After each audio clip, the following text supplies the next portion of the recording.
ड्रामेबाजी की एक और एपिसोड के साथ मैं हूं आपका होस्ट शैगी और आज हम करने जा रहे हैं इश्क मुर्शिद के एपिसोड 21 का रिव्यू। इस एपिसोड के पहले सीन में महरीन हमें अपने घर पे किसी का इंतजार करती नजर आती है। महरीन का इंतजार खत्म होता है जब सीढ़ियों से नीचे शामिर आता है और खामोशी से उसके सामने आके खड़ा हो जाता है। महरीन शामिर से हेलो बोलती है लेकिन उसे शामिर की जगह फजल बख्श कह के पुकारती है, जिससे शामिर को अंदाजा हो जाता है कि महरीन को सब कुछ पता चल चुका है। महरीन तंजिया अंदाज में शामिर से ये भी पूछती है कि वो शिब्रा को अपने साथ क्यों नहीं लाया। शामिर खामोशी से सुनता रहता है और महरीन से कहता है कि उसने महरीन को खुद से अप्रोच नहीं किया और ना ही कभी उससे कोई वादे किए थे। महरीन को शामिर पे बहुत गुस्सा है क्योंकि शामिर हमेशा महरीन से झूठ बोलता आया है। महरीन फोन उठा के शामिर को धमकी देती है कि वो शिब्रा को कॉल करके सब कुछ सच सच बता देगी। शामिर उसे मना करता है और उससे एक दिन का वक्त मांग लेता है। वो महरीन से ये भी कहता है कि एक दिन के बाद तुम्हारा जो दिल चाहे वो करना, लेकिन बस एक दिन खामोश रहो। महरीन शामिर से इस शर्त पे खामोश रहने का वादा करती है कि अगर शिब्रा को सब सच पता चलने के बाद उसने शामिर को ठुकरा दिया तो वो खामोशी से महरीन से शादी कर लेगा। शामिर ये शर्त मान लेता है और महरीन से भी वादा कर लेता है कि अगर ऐसा हुआ तो वो अपना वादा पूरा करेगा।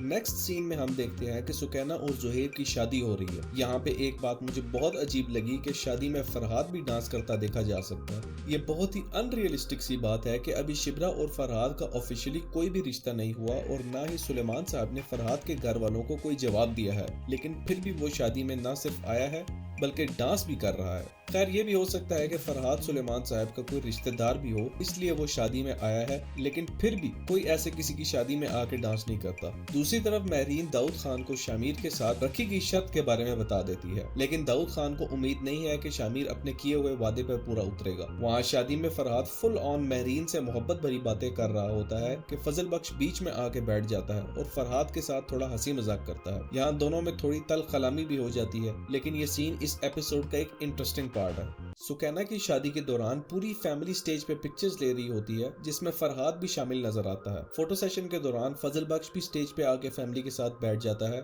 सुलेमान साहब को ये बात पसंद नहीं आती और वो फजल बख्श से कहते हैं कि वो मेहमानों को जाके देखे। ये बात सुन के फजल बख्श को भी समझ आ जाती है कि सुलेमान साहब ये नहीं चाहते कि वो बाकी सारी फैमिली के साथ स्टेज पे बैठे। वो ये बात सुन के स्टेज से चला जाता है, जिस पे नरगिस बहुत खुश नजर आती है, लेकिन सुकैना और सफिया को बुरा लगता है कि सुलेमान साहब ने फजल बख्श को क्यों भेज दिया। फजल बख्श स्टेज से वापस आके खामोशी से एक कमरे में अकेला बैठा होता है तो शिब्रा उससे मिलने आ जाती है। फजल बख्श उसे बताता है कि वो काफी परेशान है क्योंकि सुलेमान साहब फरहाद को लेके काफी सीरियस नजर आ रहे हैं। शिब्रा फजल बख्श से कहती है कि तुम फिक्र ना करो, मैं सब संभाल लूंगी। इसके बाद दोनों एक दूसरे से मोहब्बत भरी बातें करने लग जाते हैं, लेकिन शिब्रा को जाना होता है क्योंकि घर में शादी चल रही है। शिब्रा को जाते देख के फजल बख्श उसे कुछ देर और रुकने का कहता है, लेकिन शिब्रा को काम के सिलसिले में जाना पड़ता है। अगर तुम मेरे चैनल पर नए हो तो कर दो लाइक और सब्सक्राइब। इसके साथ साथ मेरी हर आने वाली वीडियो के बारे में अपडेट रहने के लिए बेल आइकन को भी दबा दो। मैं इश्क मुर्शिद के सब आने वाले एपिसोड्स का रिव्यू आप तक लेकर आ रहा हूँ। अब आते हैं वापस अपने टॉपिक की तरफ। शिब्रा के कमरे से जाने के बाद फजल बख्श दूसरी तरफ मुड़ता है तो सामने सुलेमान साहब खड़े होते हैं, जिन्होंने इन दोनों की ये सब बातें सुन ली हैं और इंतहाई गुस्से में दिख रहे हैं। सुलेमान साहब फजल बख्श के करीब आते हैं और उसे एक जोरदार थप्पड़ लगा देते हैं। फजल बख्श उनसे बात करने की कोशिश करता है, लेकिन सुलेमान साहब उसे कहते हैं कि वो दफा हो जाए। शादी के बाद जब घर पे पता चलता है कि सुलेमान साहब ने फजल बख्श को निकाल दिया है तो सफिया रोती हुई नजर आती है। फजल बख्श घर पे वापस सुलेमान साहब से बात करने आता है तो सुलेमान साहब उसका सामान उठा के उसके सामने फेंक देते हैं और उसे कहते हैं कि वो सामान उठा के यहाँ से चला जाए। फजल बख्श बात करने की कोशिश करता है, लेकिन सुलेमान साहब उसकी एक नहीं सुनते और उसे कहते हैं कि वो उनके घर से हमेशा के लिए चला जाए। ये सब सुन के फजल बख्श अपना सामान उठा के वहां से चला जाता है और यहाँ हो जाता है एक और एपिसोड का दी एंड। नेक्स्ट एपिसोड बहुत ही धमाकेदार होने वाला है, इसलिए मेरे चैनल को सब्सक्राइब कर दो और बेल आइकन को भी दबा दो। मिलते हैं नेक्स्ट एपिसोड के साथ, तब तक के लिए स्टे ट्यून्ड।